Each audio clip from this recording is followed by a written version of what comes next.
प्रारूपों को देख सकते हैं तथा उनसे बने शब्दों को भी आप देख सकते हैं। सबसे पहले है सामान्य र व्यंजन। जैसे कि हम जानते हैं कि इसमें अ स्वर पहले से ही जुड़ा हुआ है और जब हम इसका वर्ण विच्छेद करेंगे तो यह होगा र के नीचे हलंत प्लस आ। और इससे बने जो शब्द हैं जैसे राजा और रमेश, तो सबसे पहले राजा का वर्ण विच्छेद करते हैं, र उसके नीचे हलंत प्लस आ प्लस ज के नीचे हलंत प्लस आ। वैसे ही रमेश का करते हैं, र के नीचे हलंत प्लस अ प्लस म के नीचे हलंत प्लस ए प्लस तालव्य श के नीचे हलंत प्लस अ। तो इस तरह हम सामान्य र का आसानी से वर्ण विच्छेद कर सकते हैं। आगे है र का दूसरा रूप रेफ। यदि र स्वर रहित हो तो अपने से आगे वाले व्यंजन के ऊपर लगाया जाता है, इसे रेफ कहते हैं, जैसे पर्वत, धर्म, कर्म, पूर्व आदि। मतलब अरहित र जो है वही रेफ कहलाता है और यह जो रेफ है ये जिस व्यंजन के साथ जुड़ा रहता है उसी के ऊपर भी लिखा जाता है और उससे पहले बोला जाता है। चलिए एक उदाहरण से इसे समझते हैं। जैसे यहाँ एक उदाहरण दिया हुआ है कर्म, तो कर्म को यदि हम धीरे से बोले तो यह होगा कर्म कर्म। तो यहाँ पर म के आगे हमें र की छोटी सी ध्वनि सुनाई दे रही है, इसे आप और एक बार देखिए, कर्म। तो ऐसी स्थिति में होगा क्या, ये रेफ जो है क्योंकि ये म से आगे बोली जा रही है तो यह म के ऊपर लग जाएगी। तो चलिए अब इसका वर्ण विच्छेद करते हैं। तो सबसे पहले क का वर्ण विच्छेद करते हैं, क के नीचे हलंत प्लस अ, तो क का वर्ण विच्छेद हो गया। अब हमारे सामने है र, तो र के नीचे हलंत और उसके बाद है म के नीचे हलंत प्लस अ। तो इस तरह से हमने कर्म का वर्ण विच्छेद कर लिया। अगला है कार्य। तो सबसे पहले हम का वर्ण विच्छेद करेंगे, क के नीचे हलंत प्लस अ, तो यह का वर्ण विच्छेद हो गया। क्योंकि अब य के ऊपर रेफ है तो इसका मतलब यह है कि य के वर्ण विच्छेद करने से पहले हमें रेफ को नीचे र लिखना होगा, र के नीचे हलंत लिखना होगा। तो चलिए इसे करते हैं, र के नीचे हलंत प्लस य के नीचे हलंत प्लस अ। आपको फिर से बता दूं कि रेफ जिस भी व्यंजन के ऊपर लिखा जाता है उससे पहले उच्चारित होता है और वर्ण विच्छेद करते वक्त भी उससे पहले वह लिखा जाता है। आगे चलते हैं र के तीसरे रूप पर, तो इसे कहते हैं पदेन।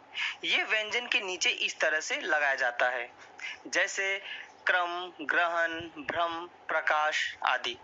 जब भी र अर्थात स्वर सहित र किसी ऐसे व्यंजन के साथ जुड़ता है जो स्वर रहित हो अर्थात स्वर के बिना हो, तो उस स्थिति में र उस स्वर रहित व्यंजन के नीचे बाईं तरफ लिखा जाता है।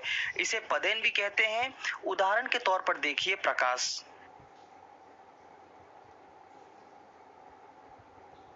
यहाँ प जो है वह स्वर रहित है अर्थात प के साथ कोई भी स्वर नहीं जुड़ा हुआ है, लेकिन र जो है वह स्वर सहित है अर्थात र के साथ स्वर जुड़ा हुआ है। यही कारण है कि र जो है वो प के नीचे पदेन के रूप में लगाया गया है।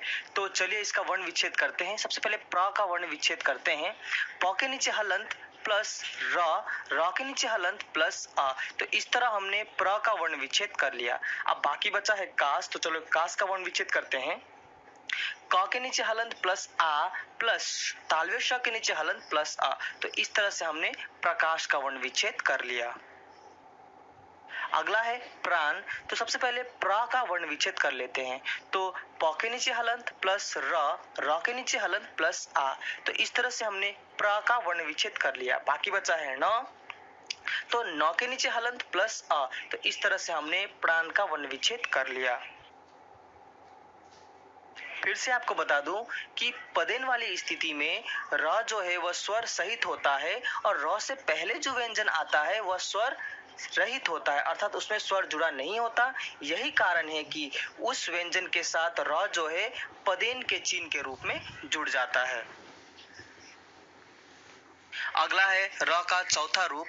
यदि स्वर सहित र से पहले स्वर रहित गोलाकार अक्षर जैसे ट के नीचे हलंत, ठ के नीचे हलंत, ड के नीचे हलंत, ढ या ह के नीचे हलंत आते हैं तो र उसके नीचे जुड़ता है, जैसे ट्रक, ट्रेन, ड्रम, राष्ट्र आदि।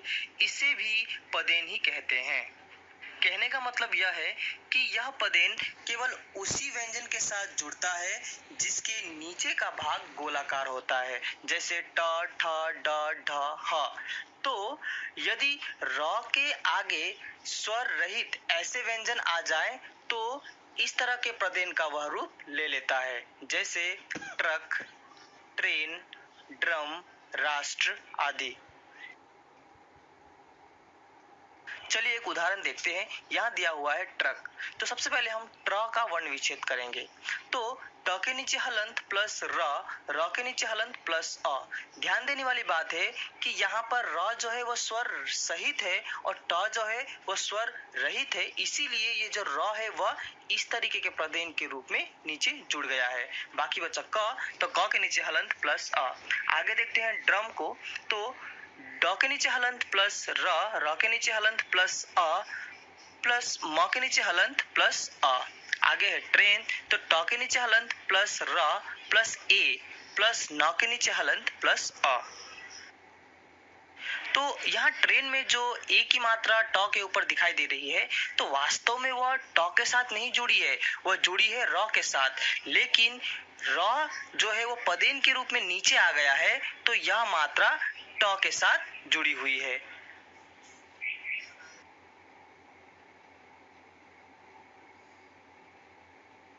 तो इस तरह हमने र के चारों रूप को समझा और उनसे जुड़े शब्दों का वर्ण विच्छेद किया। अब हम आगे बढ़ते हैं अनुनासिक के नियम पर। तो इसे चंद्रबिंदु भी कहते हैं। यह सभी स्वरों के साथ प्रयुक्त होता है, जैसे चांद, सांस, हंस आदि। तो वर्ण विच्छेद करते हैं। तो पहला है घंटा। तो घ के नीचे हलंत प्लस अ प्लस ण के नीचे हलंत प्लस ट के नीचे हलंत प्लस अ। तो यह हुआ घंटा का वर्ण विच्छेद। वैसे ही गंगा, ग के नीचे हलंत प्लस अ प्लस अंग के नीचे हलंत प्लस ग के नीचे हलंत प्लस आ। नीचे है परंतु, प के नीचे हलंत प्लस अ प्लस र के नीचे हलंत प्लस अ प्लस न के नीचे हलंत प्लस त के नीचे हलंत प्लस उ। तो यह हुआ परंतु का वर्ण विच्छेद। आगे है गंधा। ग के नीचे हलंत प्लस अ प्लस न के नीचे हलंत प्लस द के नीचे हलंत प्लस आ। आगे है चंदन। च के नीचे हलंत प्लस अ प्लस न के नीचे हलंत प्लस द के नीचे हलंत प्लस अ प्लस न के नीचे हलंत प्लस आ। तो यह हुआ चंदन का वर्ण विच्छेद।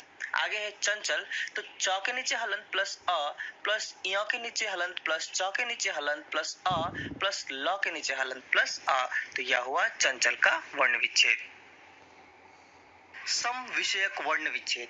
सम उपसर्ग युक्त शब्दों का उच्चारण न के नीचे हलंत और म के नीचे हलंत वाले ध्वनि के साथ किया जाता है, परंतु उसमें सम उपसर्ग ही होता है।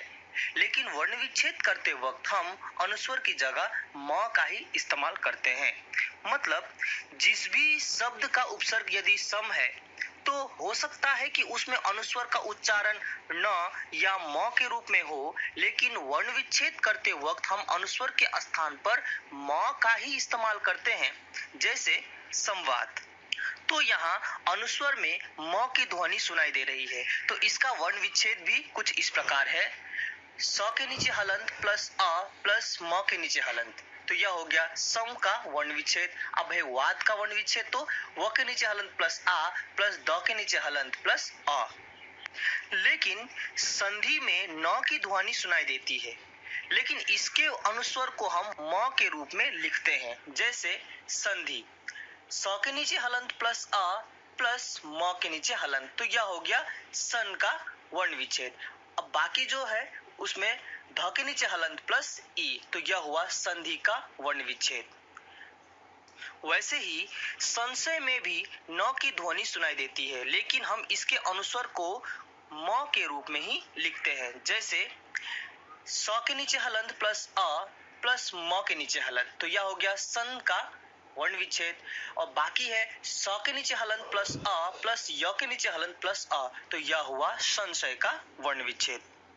तो ये थे वर्ण विच्छेद के नियम। अब आप सभी प्रकार के शब्दों का वर्ण विच्छेद कर सकते हैं। तो चलिए अब आप स्वयं कुछ शब्दों के वर्ण विच्छेद का अभ्यास करें।